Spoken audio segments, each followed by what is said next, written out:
അമേരിക്കയും ഇറാനും തമ്മിൽ നിലനിൽക്കുന്ന താൽക്കാലിക വെടിനിർത്തൽ കരാറിനെ സംബന്ധിച്ച് NBC ന്യൂസ് പുറത്തുവിട്ട പുതിയ റിപ്പോർട്ട് മിഡിൽ ഈസ്റ്റിൽ വീണ്ടും വലിയ ചർച്ചകൾക്ക് വഴി തുറന്നിരിക്കുകയാണ്. വെടിനിർത്തൽ കാലയളവിനെ ഇറാൻ തങ്ങളുടെ സൈനിക ശക്തി വീണ്ടെടുക്കാനുള്ള അവസരമായി ഉപയോഗിക്കുന്നു എന്ന US ഉദ്യോഗസ്ഥരുടെ വെളിപ്പെടുത്തൽ മേഖലയിൽ സമാധാന ശ്രമങ്ങൾക്ക് കനത്ത തിരിച്ചടിയാണ് നൽകുന്നത്.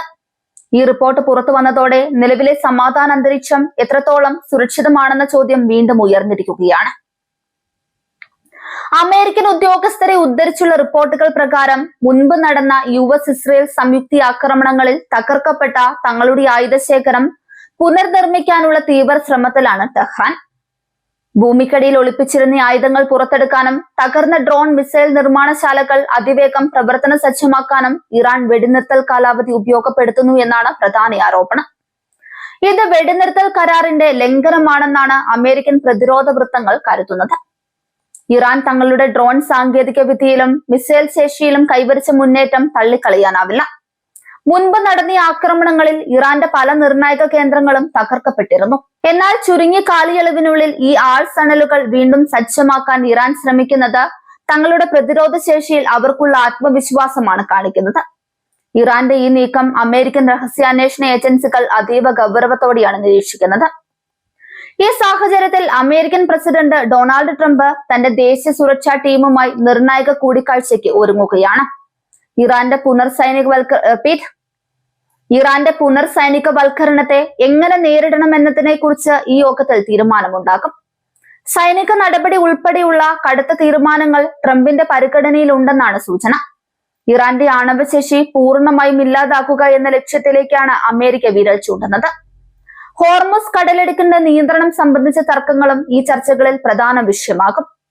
ആഗോള എണ്ണ വ്യാപാരത്തിന്റെ സിരയായ ഹോർമുസ് കടലിടുക്കിൽ അമേരിക്കയുടെ നാവിക സാന്നിധ്യം ഇറാൻ വലിയ വെല്ലുവിളിയായി കാണുന്നുണ്ട്. എന്നാൽ ഈ മേഖലയുടെ നിയന്ത്രണം കൈക്കലാക്കി ഇറാന്റെ സാമ്പത്തിക സ്രോതസ്സുകൾ തടയാനാണ് അമേരിക്കൻ നീക്കം. ഇത് മേഖലയിൽ ഒരു നാവിക യുദ്ധത്തിന് പോലും കാരണമായേക്കാവുന്ന സാഹചര്യമാണ് ഉണ്ടാക്കുന്നത്. ഇറാനുമേൽ നിലനിൽക്കുന്ന സാമ്പത്തിക ഉപരോധങ്ങളും നാവിക നിരോധനവും തുടരാനാണ് അമേരിക്കൻ തീരുമാനം. വെടിനിർത്തൽ അനിശ്ചിതകാലത്തേക്ക് നീട്ടിയിട്ടുണ്ടെങ്കിലും ഇറാന്റെ നീക്കങ്ങളിൽ വിശ്വാസമില്ലാത്തതിനാൽ സമ്മർദ്ദം കുറയ്ക്കാൻ അമേരിക്ക തയ്യാറല്ല. ഇറാന്റെ സാമ്പത്തിക നട്ടെല്ല് തകർക്കുക വഴി അവരെ കൂടുതൽ വിട്ടുവീഴ്ചകൾക്ക് നിർബന്ധിതരാക്കാമെന്നാണ് ട്രംപ് ഭരണകൂടം കണക്കുകൂട്ടുന്നത്. US-ഇസ്രയേൽ സഖ്യത്തിന്റെ മുൻപത്തെ ആക്രമണങ്ങൾ ഇറാന്റെ സൈനിക സംവിധാനങ്ങൾ കേൾപ്പിച്ച ആഘാതം ചെറുതല്ല. എന്നാൽ ഈ തകർച്ചകളിൽ നിന്ന് പാഠം ഉൾക്കൊണ്ട് കൂടുതൽ കരുത്തുറ്റ രീതിയിൽ ആയുധശേഖരം പുനഃക്രമീകരിക്കാനാണ് ഇറാൻ ശ്രമിക്കുന്നത്. തങ്ങളുടെ മിസൈൽ പ്ലാന്റുകൾ സുരക്ഷിതമായ കേന്ദ്രങ്ങളിലേക്ക് മാറ്റാനും അത്യാധുനിക ഡ്രോണുകൾ നിർമ്മിക്കാനും അവർ മുൻഗണന നൽകുന്നുണ്ട്. ഇറാന്റെ ആണവ പദ്ധതികൾ പൂർണ്ണമായും ഇല്ലാതാക്കുക എന്നത് അമേരിക്കയുടെ ദീർഘകാല ലക്ഷ്യമാണ്. ചർച്ചകളിലൂടെയോ അല്ലെങ്കിൽ സൈനിക നടപടികളിലൂടെയോ അത് നടപ്പിലാക്കാൻ ട്രംപ് തയ്യാറെടുക്കുന്നുണ്ട്. ഇറാന്റെ ആണവ നിലയങ്ങൾ ലക്ഷ്യം വെച്ചുള്ള നീക്കങ്ങൾ ആഗോള രാഷ്ട്രീയത്തിൽ വലിയ പ്രത്യാഘാതങ്ങൾ ഉണ്ടാക്കുമെന്നതിനാൽ അതീവ ജാഗ്രതയോടെയാണ് ഈ വിഷയത്തെ കൈകാര്യം ചെയ്യുന്നത്. വെടിനിർത്തൽ കരാർ നിലനിൽക്കുമ്പോഴും ഇരു രാജ്യങ്ങളും തമ്മിലുള്ള വിശ്വാസക്കുറവ് വർദ്ധിച്ചു വരികയാണ്. ഒരു വശത്ത് സമാധാന ചർച്ചകൾ നടക്കുമ്പോൾ മറുവശത്ത് യുദ്ധത്തിനുള്ള തയ്യാറെടുപ്പുകൾ നടത്തുന്നു എന്ന വൈരുദ്ധ്യാത്മക സാഹചര്യമാണ് ഇപ്പോൾ മിഡിൽ ഈസ്റ്റിലുള്ളത്. ദേശീയ സുരക്ഷാ ടീമുമായുള്ള ട്രംപിന്റെ കൂടിക്കാഴ്ചയിൽ ഇറാന്റെ സായുധ ഗ്രൂപ്പുകളെ കുറിച്ചുള്ള ചർച്ചകളും ഉണ്ടാകും. മേഖലയിലെ വിവിധ രാജ്യങ്ങളിൽ ഇറാന്റെ പിന്തുണയോടെ പ്രവർത്തിക്കുന്ന ഗ്രൂപ്പുകൾ അമേരിക്കൻ താൽപര്യങ്ങൾക്ക് വലിയ വെല്ലുവിളിയാണ്. ഇറാന്റെ ഭാഗത്തു നിന്നുള്ള ഔദ്യോഗിക പ്രതികരണം ഇതുവരെ വന്നിട്ടില്ലെങ്കിലും തങ്ങളുടെ ആഭ്യന്തര സുരക്ഷ ഉറപ്പാക്കാൻ ഏതൊരു നടപടിയും സ്വീകരിക്കാൻ അവകാശമുണ്ടെന്ന നിലപാടിലാവും ടെഹ്റാൻ. അന്താരാഷ്ട്ര തലത്തിൽ ഈ വാർത്തകൾ വലിയ ചലനം ഉണ്ടാക്കുന്നുണ്ട്. യൂറോപ്യൻ രാജ്യങ്ങൾ സമാധാനപരമായി പരിഹാരത്തിന് ശ്രമിക്കുമ്പോഴും ഇറാന്റെ സൈനിക നീക്കങ്ങൾ അവരെയും ആശങ്കപ്പെടുത്തുന്നു. യുദ്ധം ഒഴിവാക്കാൻ നയതന്ത്ര ചർച്ചകൾ തുടരണമെന്നാണ് ഐക്യരാഷ്ട്രസഭ ഉൾപ്പെടെയുള്ള സംഘടനകളുടെ ആവശ്യം.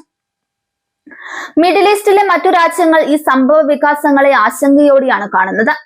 ഇറാഖ്, സിറിയ തുടങ്ങിയ രാജ്യങ്ങൾ അമേരിക്കയുടെയും ഇറാന്റെയും പോരാട്ടവേദിയായി മാറുമോ എന്ന ഭീതി നിലനിൽക്കുന്നുണ്ട്. ഒരു സൈനിക നടപടി ഉണ്ടായാൽ അത് പ്രത്യാഘാതം ഉണ്ടാക്കുന്നത് ഇരു രാജ്യങ്ങളെയും സാധാരണ ജനങ്ങളെയായിരിക്കും. സാമ്പത്തിക രംഗത്തും ഇതിന്റെ പ്രതിഫലനങ്ങൾ പ്രകടമാണ്. യുദ്ധഭീതി നിലനിൽക്കുന്നത് ആഗോള എണ്ണ വിപണിയിൽ വലിയ അസ്ഥിരതയുണ്ടാക്കുന്നുണ്ട്. ഹോർമുസ് കടലിടുക്കിലെ ഗതാഗതം തടസ്സപ്പെട്ടാൽ ഇന്ധനവില കുതിച്ചുയരുമെന്നത് ലോകരാജ്യങ്ങളെ കടുത്ത പ്രതിസന്ധിയിലാക്കും. ട്രംപിന്റെ സൈനിക ഓപ്ഷനുകളിൽ ഡ്രോൺ ആക്രമണങ്ങളും തന്ത്രപ്രധാനമായ സൈനിക കേന്ദ്രങ്ങൾ ലക്ഷ്യം വെച്ചുള്ള മിസൈൽ നീക്കങ്ങളും ഉൾപ്പെടുന്നുണ്ടെന്നാണ് റിപ്പോർട്ടുകൾ. എന്നാൽ ഇതൊരു വലിയ പ്രാദേശിക യുദ്ധത്തിന് കാരണമായേക്കാം എന്നതിനാൽ സൈനിക ഉപദേശകർക്കിടയിൽ വ്യത്യസ്ത അഭിപ്രായങ്ങളുണ്ട്. ഇറാന്റെ സൈനിക ശേഷി വീണ്ടെടുക്കാനുള്ള നീക്കങ്ങൾ തടയാൻ ഇസ്രയേലും സജീവമായി രംഗത്തുണ്ട്. ഇറാന്റെ ആണവ ലക്ഷ്യങ്ങൾ തങ്ങളുടെ നിലനിൽപ്പിന് ഭീഷണിയാണെന്ന് ഇസ്രയേൽ കരുതുകയാണ്. അതുകൊണ്ട് തന്നെ അമേരിക്കയുടെ ഏത് സൈനിക നീക്കത്തിനും പൂർണ്ണ പിന്തുണ നൽകാനാണ് ഇസ്രയേൽ തീരുമാനം. വെടിനിർത്തൽ നീട്ടുന്നത് ഒരു തന്ത്രപരമായ നീക്കമാണോ അതോ യഥാർത്ഥ സമാധാനമാണോ എന്ന കാര്യത്തിൽ വ്യക്തതയില്ല. ഇരുപക്ഷവും തങ്ങളുടെ സൈനിക താൽപര്യങ്ങൾ സംരക്ഷിക്കാനാണ് മുൻഗണന നൽകുന്നത്. ഇറാന്റെ ഭാഗത്തു നിന്നുള്ള ഏത് പ്രകോപനവും വലിയ തിരിച്ചടിക്ക് കാരണമാകും. മാധ്യമ റിപ്പോർട്ടുകൾ പ്രകാരം ഇറാന്റെ ആയുധ പുനർനിർമ്മാണ പ്രവർത്തനങ്ങൾ വളരെ രഹസ്യമായാണ് നടക്കുന്നത്. ഉപഗ്രഹ ചിത്രങ്ങളും മറ്റ് ഇന്റലിജൻസ് വിവരങ്ങളും ഉപയോഗിച്ചാണ് അമേരിക്ക ഇത് കണ്ടെത്തിയിരിക്കുന്നത്. ഈ വിവരങ്ങൾ എത്രത്തോളം കൃത്യമാണെന്നതിനെ ആശ്രയിച്ചിരിക്കും ട്രംപിന്റെ അടുത്ത നീക്കം. മിഡിൽ ഈസ്റ്റ് ഒരു നിർണായക സന്ധിയിലാണ് നിൽക്കുന്നത്.